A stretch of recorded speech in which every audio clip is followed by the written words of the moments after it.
Hello everyone. On today's command tutorial, we're going to be continuing the series after our layers video as well as basic overview video with how to control units manually.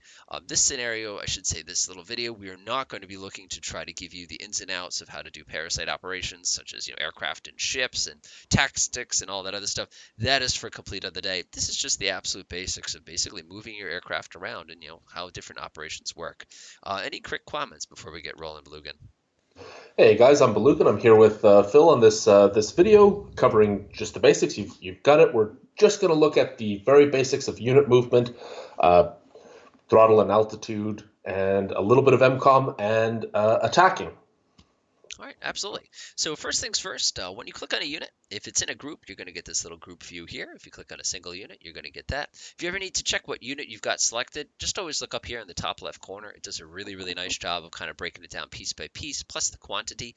Keep in mind, you don't want to have like 900 units, do something like this in order for everybody to move at the same time, because then everybody's got to try to move at the same time. And of course, that could get things a little bit on the more complicated side. Now, one thing you're probably sitting here going is, can you tell me more about this unit other than, the fact it's the Boeing fighter attack model 1820, da, da, da, da, da, da. It tells you which direction it's facing, it tells you its speed and its altitude. Now, a new feature, which is really, really cool in this version of Command, is if you hold down the control key over a unit, it gives you this little pop-up where it'll actually give you information such as what weapons we have. Now, you see all that crazy air, surf, land, sub stuff, and it says 2 MR, 2 SR, 6R, and all that other stuff. It tells you how many of each particular weapon system that you're actually carrying. And it also tells you if the sensor status is turned on. It also gives you a neat little picture of the F-18 up there. Now, of course, if we want a little more details, we can come over here and click this one. What can you tell us about the unit status window? So yeah, this is called the right column. The first panel in the right column is the unit status. That pretty much is all the information about that one specific unit that you've selected. You've got the name up top, the proficiency, a picture of it, a link to the database, which is that FA-18C Hornet there. Yep, there you go. It brings up the database, which has a whole pile of more information. That's almost a whole separate I was video. going to say, this is definitely for another day. There's quite a Yeah. bit to this database. Know that you can access this at any time in any of the blue text or hyperlinks. So for Yep. those of you who are not sure what a JSOW is, for example, you can actually click on it, and a lot of times they'll give you information on it plus its capabilities. But anyway, Yeah. You've got individual unit message log, which is just a button that shows any information that's happened to that unit. You don't really have to keep an eye on this when you're playing. It's just there if you're really interested in it. Next is its loadout. Aircraft have a loadout, which is the configuration of weapons and munitions and bombs and pods underneath the aircraft. That's one of the big reasons why aircraft are so flexible, is that they can be reconfigured within a few hours. You've got the side, you've got the course, you've got the speed, you've got all this other information, damage, blah, blah, blah. Basically, everything about an aircraft is available here on the right column. absolutely. So that's going to give you, now if I click on a ship, it's going to be the same general information. Some ships and some targets may actually have parasite things, such as boats and aircraft, but that's going to be for another day. I'm not going to worry about that too much. Notice, of course, we have no altitude control because we're on a ship. Now, of course, if we have something Now like, here, if you go back and select that group, this is actually selecting a group. You can see the group composition in the top right, underneath surface group in the top right on the right column. Yeah, so you can see the 4 ships that make up the group. Because a group, this is 4 ships, and in command, you can group them, and that makes them easier to handle. They move in a formation. Uh, they move at the same speed. They try and stay in formation with each other. But it's important to note that the group is not a real thing. It's just a metaphor on top of these 4 real ships. absolutely. And one thing I will say too is you probably noticed the extremely obnoxious name for this aircraft that I put here. You can actually click on a unit and you can right click. I believe is it on this version or is it the other one? Or actually, I'm just going to do what I always do. I just press the R key and you can actually come in here and go ahead and type in exactly what the name is. One of these days, they're going to bring in the shortcut key Control A for select all, but I can dream. So I can call cool plane, for example. Now, from a programming perspective, that's not a terribly specific name for something. But again, if you needed to do something nice and logical, like red leader, for example, you could go ahead and name any unit at any time that you control with those particular items. Another really You can neat also trick. name contacts, rename Yes, contacts as I was well. Yeah. just going to say that. And reference points. Absolutely. So if you take a look here, I've got this unknown skunk right here, skunk number 45. You can actually name this thing. You could do something nice and logical like unknown ship spotted at 11:04, something like that, to make it really, really specific. However, I think when you rename these contacts, and if, say, you sent a helicopter to go take a look at the name on the side of the ship, it'll overwrite that with the real name. I think. I'm not 100% sure. Let's find out. Oh, well, look at Yeah, let's that. find out. I'm I was gonna say, curious. might as well, right? Getting a Yeah, little ahead of ourselves, but that's okay. He's got to go take a peek. This particular aircraft has a oh, there we go. Pause. Ta-da!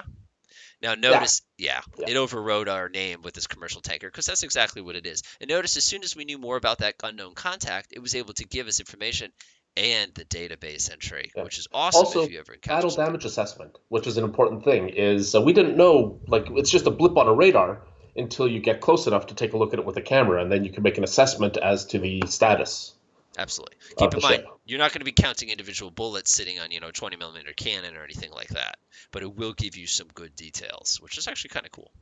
Yeah, So actually, let me go ahead and reset our scenario really, really quickly there because yeah. I want to not mess things up too much. All right, so that's the basic gist as far as actually looking at units and knowing a little bit about what you detail. Again, this is for another day. One other thing I Yeah. will point out about aircraft and ships and anything that has limited fuel is down here it's going to tell you what the current fuel status is. It'll give you how many kilograms of fuel you're carrying, how much is mission fuel. Mission fuel, I believe, and again, Baloogan will correct me if I'm off here, is basically how much fuel I have before I have to turn around and head home, and it gives you a Yeah. reserve as well.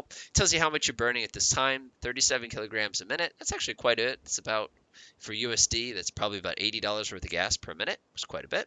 It tells you how much you have, but more importantly, it gives you how much time you have before bingo fuel as well as its range. Now, if you have the map setting turned on for aircraft range, it gives you this groovy little blue ring, which will actually provide you a visual for what that actually looks like, which is pretty cool. Yeah, and that's just based on your current consumption. That's based on your altitude and your throttle, and also the damage state. If you have a damaged engine, for example, on an aircraft, if you have a B-52 and half your engines are damaged, your range is significantly reduced. Absolutely. And also, if you're carrying munitions on your wings, that will definitely change your Yes. range as well. Yeah. Now, other night feature here is it tells us we're about 80 nautical miles away from our home base, the CVN Nimitz, or Carvinson, I should say, down here. Now, keep in mind, if you have in-flight refueling capability, you would actually be told how close you are to something like an aerial refueler as well, which is a super cool way to go ahead and kind of plan out missions as you do things. Any other comments on the unit status? I think that's pretty good. I'm sure we could go into much more detail, but that's a good Yeah, overview. that's okay. All right. So now you probably noticed you have these little boxes here. This is your unit altitude and speed menu. And there's actually a corresponding version of this up here called throttle and altitude. Now, in order to tell a unit, if you, of course, if a unit has no course, it actually just sits there and basically does air donuts. If a ship Yeah. has no course, I believe it basically keeps going at its same speed until you tell it otherwise, correct? Yeah. Yeah. So now if we want this aircraft to actually go somewhere, we can click on it. Now this is very different than other real-time strategy games. Instead of right-clicking on the map, because it just moves our map, or left-clicking on the map, you're actually going to click on the plot course button. Or, if you prefer, you can press F3, which enables you to get this cool little arrow that lets you plot your course.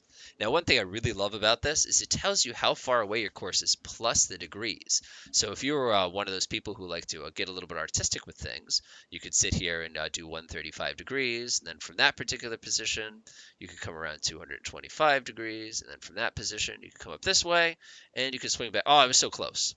And you could do things like perfect boring squares like that just because you can. That's basically how you're going to order up a course. There's not a You lot can to it. also drag and drop those little waypoints as well. Yes. So now if you take a look, after I've planned my course, let's say I want to create a new one. Well, there's a couple different ways we could do that. If I go back to movement, it will delete my original course and let me go ahead and replace it. And you did that by pressing F3. When you Correct. selected Thank a you. unit, F3 just kind of overwrites the course. It allows you to plot a new course.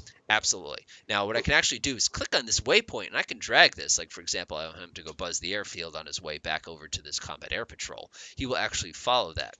Now, are there any scenarios where a aircraft would not, or a unit, I should say, would not follow its plotted course? If it's got automatic evasion, it'll try and evade any missiles that are coming in. If it is involved in a dogfight, of course it'll turn around, it'll undo a whole bunch of turns trying to get into the best position in a dogfight. If it's going to head to a tanker, it'll head to a tanker. It'll not follow its course, but it'll go to the nearest tanker or whatever tanker is assigned to it. If it gets damaged and it has basically there's a bunch of reasons why an aircraft might not follow its course, but whenever it can, it'll try and follow that course. Yeah, something to watch out for too is sometimes you'll order it to make an attack, but it will follow the course and never actually get in range of the attack. But again, Yeah, that's a special case, and that can be avoided based on what you set your doctrine to. yeah, But in general, it's just a good way to set it. Now, of course, if you're a clever player and you watched our other video, you're probably sitting here going, "Well, let's get a little more serious here, and let's play in a nice sneaky scenario here." Well, the great thing with all these great map layers is now we can actually use these courses to go ahead and plot a very, very precise method to get through. yeah. So, for One other example, thing, just before we lose the topic, is if you plot a course, like let's say this valley attack, and then you hold down Control and left click on one of the waypoints, oh, and hold down Control and oh, drag, that creates a oh, new waypoint. So you can edit your course using that. So hold down Control and left click drag off an existing waypoint, and you can create new waypoints that way. hey, that's called learning something you didn't know. So that's awesome. Thank you. Oh, that's cool. Oh, look at that. Now I can Everyone make learned my something stupid. today. I can do my stupid rhombus over here instead of over there now. Yeah. But one thing that we want to think about too is if we were planning, say, sneaking through this valley here. Let me go ahead and reset that real quickly. We wouldn't want to be doing it at 36,000 feet. We'd Yeah. probably want to change our airspeed, and in a lot of cases, we'd probably want to change the speed that we're traveling. I'm gonna try that control thing again. Ooh, look at that! Um, we'd want to be changing the speed and altitude of the aircraft. Now, there's a couple different ways to do that. The first and simple way is if I have just the aircraft, not the waypoint, selected, I can go up here and go to throttle and altitude. And this gives us this handy dandy little menu where I can actually click and drag to change the speed that the aircraft is traveling at, or I can pick through these basic presets. Loiter is basically I'm just tooling around. Cruise is I'm trying to get the best range I can for the amount of fuel. Military is I'm in a hurry. Afterburners, I'm really in a hurry. Yeah, loiter is you're trying to maximize the amount of time in the air. Cruise, Endurance. you're trying to maximize the amount of distance you cover. So that's the important difference between loiter and cruise. Loiter is you're in the air for the longest. Cruise, you're traveling the most distance. Absolutely. And there's some times when you're going to be setting up missions, again, for another video, where you're going to want to use either one of these depending on what your point is with the particular mission. Do I want to be hanging around for a long time or do I want to cover the most distance in my patrol zone? But that's for another day. Yeah. So after we do that, we have our altitude and depth. Obviously, if we're a submarine, we'd start at 0 feet and go down. If we're an aircraft, we start at 0 feet and go up. One great feature is it'll actually mark where the different cloud layers are on a given scenario so that if I was, for example, saying, oh, I want to stay just inside the cloud layer, I could actually drag this and put myself in there and it would tell me basically where that middle of the cloud layer is. In this case, it would be about medium altitude, about 12,000 feet. So for this particular situation, we know that the local altitude is about 3,500 feet. Now you're sitting there going, oh, I'm going to set it to 100 feet. But this isn't actually 100 feet. This would be 100 feet above sea level, correct? Hmm. But the game is smart enough to know that I don't intend to make this into a mining aircraft. So as a result, it'll actually fly whatever its minimum altitude is over this area and only adapt 1,000 feet when it can get 1,000 feet. So what is the minimum altitude option? Yeah, so that basically says to the aircraft, travel at the minimum altitude that you can possibly go. This is different with different levels of technology. Some aircraft have special radars that are designed to fly an aircraft extremely low. I've heard that it's very stressful from pilots who use this option. Is that you're basically trusting your life to the computer.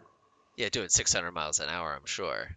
It's, Yeah, it's terrifying. And obviously, of course, we can set these to be relative to ground level as well. So, for yeah. example, if we always want to travel 1,000 feet off the ground, which is personally, it's a pretty safe altitude. Again, we can make these simulator pilots do whatever we want. There's no competency issues whatsoever there, no CFIT. But we I can, of think there course, do actually that. is a difference in the minimum altitude when you don't Yes. have like a little radar thing that tells you that flies the aircraft for you. The minimum altitude is actually governed by the proficiency of the pilot. Yes. And that we Aces take. can fly slower. Yeah, and we talked about that one also in another video.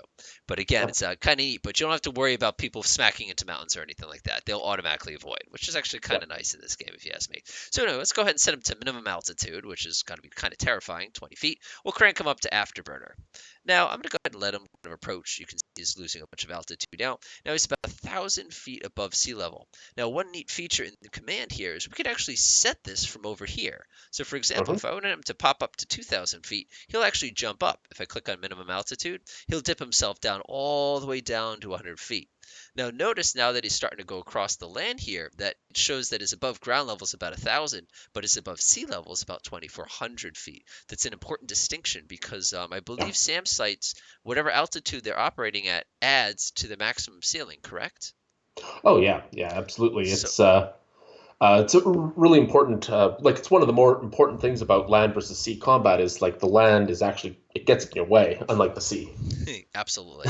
So it's definitely something to consider. So in our scenario here, we're cruising around doing 660 knots and we're flying 300 feet above ground level. This radar would have no chance at seeing us until pretty much we pop out here. Now, another neat feature is you can actually tell the aircraft at what times you want to change your speed and your altitude. Doing that is simply a matter of clicking on the waypoint that you're interested in and then pressing F2. And it would allow you to actually not only name the waypoint, which is pretty cool, but it would also give you the ability to set the speed at that particular waypoint. Yeah, you can always tell what waypoint you're working on because it says at up top waypoint number one. This is a pretty easy thing to get wrong. Like this is actually pretty advanced to set speed and Absolutely. altitude for waypoints.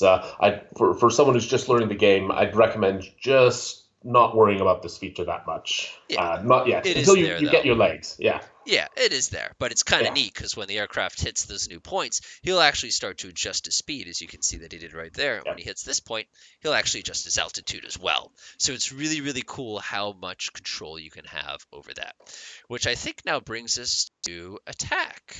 So can you give us a general overview of the requirements for an attack? Yeah, so there's a few different types of attack: an automatic attack, a manual attack, and a bearing attack. And most weapons can't be used in a bearing attack mode. That basically means you're blind firing a missile at something. This is only really useful in anti-surface warfare missiles, like a Harpoon, for example, that can automatically detect and lock onto a target. Also, torpedoes. Torpedoes can be blind fired at targets. Like, for example, if you see a missile appear out of the water 50 nautical miles away from your base, not your base, but your carrier, you can kind of assume that there's probably an enemy submarine there, and you can fire torpedoes just down that bearing. Basically, give the submarine something to think about.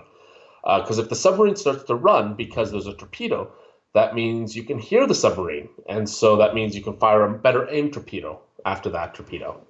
Absolutely. So yeah, there's a then after bearing only attack, which is basically the dumbest form of attack. You've got Says you. manual and you've also got manual and automatic attacks. And automatic attack just basically tells the unit's AI to handle, just please destroy this unit, and it'll Exactly. try to destroy the unit in the best way it can. And so, for example, if you have a ship with a lot of harpoons on it, and you're facing off against a civilian ship, it might launch two harpoons. But if you're facing off against like an enemy destroyer with an Aegis capability, it might want to fire off 40 harpoons. Like the Absolutely. AI tries to guess the best possible attack. Yeah. So in this little scenario that we have set up here, we have our nice Boeing here. Go ahead and call it a more appropriate name. All right. So this particular aircraft is approaching an unknown enemy aircraft that we've already pre-identified. We actually cheated to identify this. Don't worry about it too much. So what we're going to do is we're going to order it to do an automatic attack. So I'm simply going to select the unit. I can either click auto engage target. I can right click and do attack options engage target auto, which is interesting that that's reversed. Or I can press the F1 key and simply click on the target that I'm not too thrilled with seeing today. So now what this aircraft is going to do is it's going to move into its engagement range and then launch a weapon automatically once it does that. And it's going to launch the correct number of weapons, just like Baloogan was mentioning. Now, one quick thing without getting too complicated here is I can actually shut his radar off. And he won't turn his radar on until he knows that he needs to use it for his given attack, which is kind of a neat little trick there. Of course, what is he doing to me there? Whoop, he's in range. Automatic attack. And I think just a moment. He probably should have fired by now. Now you're probably sitting here going, why is he not attacking? The reason he's not attacking is actually a little subtle here. This particular aircraft is a civilian aircraft. So he might be having set up in such a He way might that he not won't. want to fire an AMRAAM at civilian aircraft like a Cessna. Exactly. Actually, as a matter of fact, this is getting a little off task here, but I'm just actually very curious here. Is there ever a situation where you would not actually fire an AMRAM? No, automatic fire is enabled. Maybe Interesting. try Shift F1, which is the manual attack. Like if you're seeing an attack that isn't happening, you can press Shift F1 and see why. Must obtain. Let's see here. Oh, okay. So tell me why we're having an issue with a high quality track. I think it probably should have a high quality track on this. It might be a side effect of it being set, that aircraft being set as auto detectable. There it Oh, is. there we go. So that's probably a Sidewinder if I had to guess. Yeah, exactly. Yeah. I think the issue here actually was the fact that our Goose here was at 45,000 feet and our Cessna buddy was at 22,000 feet. Okay, yeah. It could have been a situation where, because of ground reflections from the radar, he might not have been able to get a good enough lock. So he ended up firing his AIM 9X here, which of course is going to end that poor Cessna pretty darn quickly. Yeah. So Boom. now, And splashed. exactly. So let's take a look at what a manual attack looks like. Now, manual attacks are pretty cool because they give you the ability to select exactly what weapon, plus how many of that particular weapon Try you want to turning off use. auto detect on the Cessna so we can see the radar detect it. I was going to say, we could probably just get that other Cessna then. Hang on. Got it. All right, we're actually going to grab this guy and scoot over here. Turn his radar on as well. We should be able to get him down here somewhere. Oh, there he is, right Oh, there there. was another. Oh, Got it. there you go. Right Yeah. there on my right. I knew I'd find him. So this particular track here, we've actually detected because of these ship's radars. We'll get into that in a different video. But we can detect that it's 1,000 feet above sea level, and we're up here at 36,000 feet. That's going to be very difficult to get a reliable radar track. We can actually shut off the ship's radars and see just how well our F-18. F-18 is doing a pretty good job of. Nope. If you take a look, we've actually lost that radar track. Now, why have we lost that radar track? I mean, it should be a pretty obvious target, right? Yeah, it's just I think mostly the aircraft's so high up, and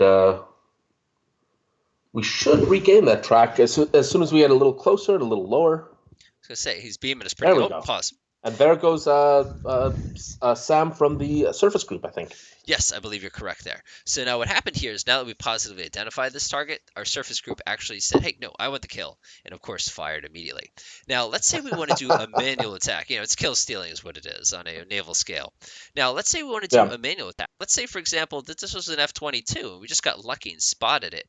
Now, I'm not just going to fire one missile. I'm going to fire a Yeah. few.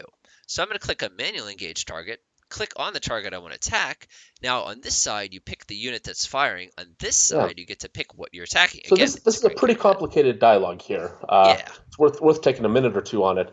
So on the top left-hand side is your ships that are going to be firing weapons. So these are your ships, your aircraft, your land units. It could be anything. Nuclear missile silo. And in the bottom left-hand panel, those are the targets that you've selected. Often you might band select by pressing Shift F1 and then band selecting, or like multiple units. Also, when you're attacking an airbase, sometimes like if there's an enemy unit that's grouped, like for example an airbase, and you click on that to do a manual attack, you'll have a whole bunch of different possible targets. So each target there is represented. And then in the middle panel, you have your weapons on your selected ship. And this is important for your selected target and your attacking unit. It's very, like, for example, weapons, like if you have an aircraft, you can only hit it with SAM. You can't hit it with Harpoon. If you have a ship, flying aircraft. or a landed one, that's actually the easiest way to kill an aircraft is to hit Get it it at on the the airbase. ground. You get it on the ground. Yeah, they're really fragile on the ground. They're really dangerous in the air. But so when you've got one ship and one target selected, there's all these different weapons. So for example, going from the top to the bottom, you've got your 50 cal. So basically, a lot of warships just have 50 cals sitting off the side. They're not very useful really in modern warfare, but maybe if there's some Stress Iranian relief. bog hammers, you can just get them away from you. You've got your cannon, your I think it's 5-inch on the Tycho. Yep, You've got 2 of 127. them. And you've got different shells. You've got high explosive armor piercing, Willie Pete. Yeah. Then you've got your 30 millimeter. This is the Sea Whiz on the Tycho that automatically will fire at incoming missiles, but you can also order it to engage things manually if you want to. Dynamite against aircraft. Yeah, it really is. And then you've got your Harpoons. You got your 8 Harpoons, and you've got these SM2 SAMs. Whoa, you've got the whole VLS loaded out with SM2. That's one SAM site there. Absolutely. Well, you never know. Pirates are known to, yeah. Anyway, so Yeah, one thing I want to modern point out. SAM. Yep, One thing that's important to just note about naval warfare in general is that SAMs that can hit aircraft, they can also hit land ships as well. Like they're often used in that role. absolutely. And that would be something set by your doctrine, which again is something to save for another day. One thing Yeah, I will say is when you're picking suitable weapons, the ones that are green can be fired now. Just because a weapon is not green doesn't mean you can't queue up an attack. Queuing yeah, up an attack, of course, for example, if I wanted to hit it with the 5-inch gun, I could just keep sitting here double clicking. It would actually tell you that I've got 5 of these allocated. So when he does enter into a situation when he has a fire control solution, he will actually engage that target automatically, yeah. unless you've got this little box set down here. And as you can see from this very long tooltip, it basically means after a certain amount of time, it cancels that attack because it just didn't happen in that particular case. Now, if a unit is destroyed, it cancels all attacks against it, correct? Yeah, yeah, Absolutely. Now, I'm not going to get into the crazy tomahawks. That's for another day because you can actually dictate its path. It's yeah, pretty cool. But what yeah. I There's will there's a lot show. more to this screen than what we're covering today. But Absolutely. But I just want to yeah, see, get something worth playing with. So if, for example, if I did a shift click and grabbed all these skunks, I happen to know these guys are like fishing ships and stuff like that. I can actually go over here for the target, the missile, I should say the weapon system I'm selecting, and you can tell it to go ahead and allocate a certain number of weapons to the selected targets. So if I set this to 1, select everybody, and I have enough of them, if I hit this button, it means I'm going to get 1 missile for each one of these. Now, it's pretty embarrassing because these ships are not exactly what I consider to be harpoon targets, but it's pretty good for a demonstration at least. So now you'll yeah. notice this aircraft, or I should say the ship, has the ability to launch quite a few of these missiles simultaneously, which is really, really, really cool. Of course, there's the SM from before. And you watch these missiles are actually pre-programmed with a little leg to make them come in at different angles. It's really, really cool stuff. Oh, there it goes. So what's it There's doing right one. there? What's this about? Yeah, so the Harpoon itself has a little surface search radar that it turns on after when it gets near to the it's when it gets to its activation waypoint, where it turns on its radar and it'll basically try and kill anything that it detects.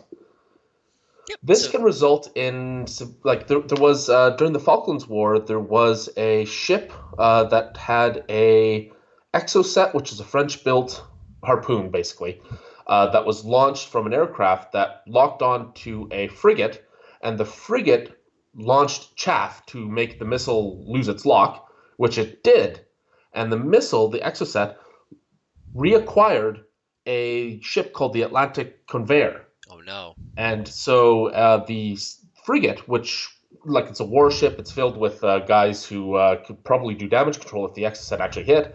They decoyed the missile to hit their VIP target, the VIP Oh ship that they no. were trying to escort. And yeah, that was, I think they lost the ship. And it had all the helicopters on board for the Falklands War. And so the Royal Marines and the commandos had to walk everywhere. Oh, that's rough. I actually remember reading about that. It's just very interesting. And one neat example, I was making kind of a sarcastic comment earlier about, trying to use a surface weapon against aircraft. During some of the Arab-Israeli wars, they actually were able to use helicopters as a way to decoy the P-15 anti-ship missile. Keep in mind, the P-15 is not what I consider a very sophisticated missile. It's basically a MiG-15 with nobody inside of it, just a radar. But it Yep. was incredible how, because the helicopters would fly so low, it would actually chase that target. And all the helicopter had to do was fly up a couple feet. And the missile's like, huh? So it's just kind of a neat scenario. Where did it go? Where did that ship I go? know, where did it go? I could have sworn I saw a ship. So if you're ever interested in recreating that, I don't think Command's got something quite that sophisticated. I'm not sure if we could pull that We off. do model like chaff being a decoy. We actually do model chaff windows. Like during Vietnam, there'd be B-52s that would drop humongous piles of basically just trash, but basically like little tiny like filings of aluminum, which would create channels where the like big chunks, big curtains of chaff that would block the radars from being able to see aircraft behind them or within those clouds. And so Command does model that. We do model things like ships shooting up big decoys. Like there's actually a bunch of ship decoys nowadays. There's something called the oh, I've met one of the guys on the team for this, but I'm gonna get beat up because I don't remember the name of it. I want to say like Dixie, but that's the wrong term. But The basically, it's Nixie's kind of like the Nixie, I yeah, the think. Nixie. You're right. Yeah. Okay. Yeah. Yeah. Um, yeah. So this is a torpedo decoy. There's also I'm thinking. So I got the name wrong. There's also a decoy that looks like a gigantic telephone pole with rockets on it that gets launched off of Burke class ships as a gigantic chaff. Like it's like a radar decoy, basically kind of like your helicopter example. If you bring up Burke, if you bring up the Try it Burke real ship, quick. yeah, Hang on, I we gotta kind of find. want to know for my Now we own gotta know. sake. Yeah, Oh, geez. it would be under mounts, I think. I'm looking. There's the Serbok. That's gonna be seduction as well. That's just chaff. Maybe a more modern Burke, like a Yeah. later one. Let's get. Oh, look at this with Aegis. That'll Yeah, do it. Let's see here. SLQ. There's the I think Nixie. that Stop. that's the Nixie. Okay. It's also got the Serbok. Hmm. I don't think you can launch it Going out of down. VLS, can you? No. Nulka There it is is, Nulka. right there. Yeah, so this is a decoy. The Nulka. Look, maybe I'll quickly Google this. Sorry about this aside here. I'm just. It's just awesome. Sorry, guys. It is awesome. Yeah, military technology, especially naval military technology. Yeah, this thing. Yeah, look at that. Look at that. It's like a telephone pole that gets launched from a Burke, and that it'll fly around for a little bit on its rocket motors, and then it spins and has radar, and it basically looks like a ship to any incoming missiles. And it's quite a gigantic, like it's a big thing. It's not a small Look at its thing. radar And signature. there's only a few on board a ship. So like a Burke might be able to decoy a couple of leaking anti-ship missiles. And this is very much like the ALE 50 on the F-35 and on modern Hornets and like modern F-15s, which are basically like little towed decoys. They are little UAVs that fly, that are towed behind an aircraft as these fancy chaff. Yeah, I think, yeah, I was thinking ALE 50, but I think this is the same idea, It's ALE the new one. 70. Yeah. Yeah, so these things are basically little drones that are towed behind an F-15 or F-35, and they pretend to be the aircraft. Because modern missiles they've got this continuous rod warhead, and if you can kind of fake them out where your aircraft is, they'll detonate their continuous rod warhead, which doesn't. It's basically their warhead won't hit your aircraft, and they'll hit the drone instead, and all that. But yes, sorry about this aside here. I It's just I cool just though. love decoys. Like there's just so much deception in warfare, and these are the last second, like the last 1,000 milliseconds of an engagement, of a missile to an aircraft or a missile to a ship. There's these like $100,000 toys that are launched to prevent that missile from hitting your big toy, your 60 big million dollar airplane, exactly. exactly, yeah, yeah, No, there's a Viper autobiography kicking around out here who actually talks about him and calls them little buddies. But you go into basically, you get shot up by half of the Iraqi Air Force, and you're like, oh, my little buddies are missing. And you just have like basically dangling wires trailing from behind you saying, oh, I guess it did what it was designed to do. Because, yeah, you're so swept away with the moment of just evasive action. It's yeah, very interesting technology. Definitely yeah. interesting. It's kind of a get out of jail free card. Until You you run you out of them. can until you run out of them, and you maybe only have three or so or Yeah, something like that, exactly. and then you're screwed. Yeah, and then some of the stuff they're doing with drone technology that I've been reading about, using artificial intelligence to basically make smart countermeasures. It's just that's terrifying stuff. Yeah, But yeah, we're going to see a lot of that in the next couple of years. That'll be Command 3, I'm sure. Okay, so we've digested quite a bit here, but basically we've covered the idea of controlling units, getting a little bit of information about units, doing automatic attacks, doing manual attacks. We did skip bearing-only attacks. If you do want to do a bearing-only launch, again, this is getting a little fancy. You can go to attack options, do bearing-only launch, and all you have to do is click in the direction you want to attack. Not every weapon can be used this way. So in yeah, our case, a harpoon can and a lot of torpedoes can, but you're not going to be firing like an AMRAAM or something like that with a bearing only attack, which is yeah, actually kind of a bummer. But it does work pretty well. And you'll actually see now that the ship, the missile, the harpoon, went out and immediately turned to attack that position I clicked on. So that's going to keep going there. Unfortunately, I don't think it's going to get any. Oh, it hit a building. I'm I'm not complaining. All Yeah. right, any last thoughts, Blugan? No, I think that's about it. All right, so next time we'll go ahead and take a look at getting a little more depth. We'll deal with these pesky things called aircraft carriers that both carry aircraft, as well as these little rigid raider boats, which are kind of exciting. And we'll also be talking about how to deal with actual aircraft, picking out loadouts, and things along those lines. Enjoy.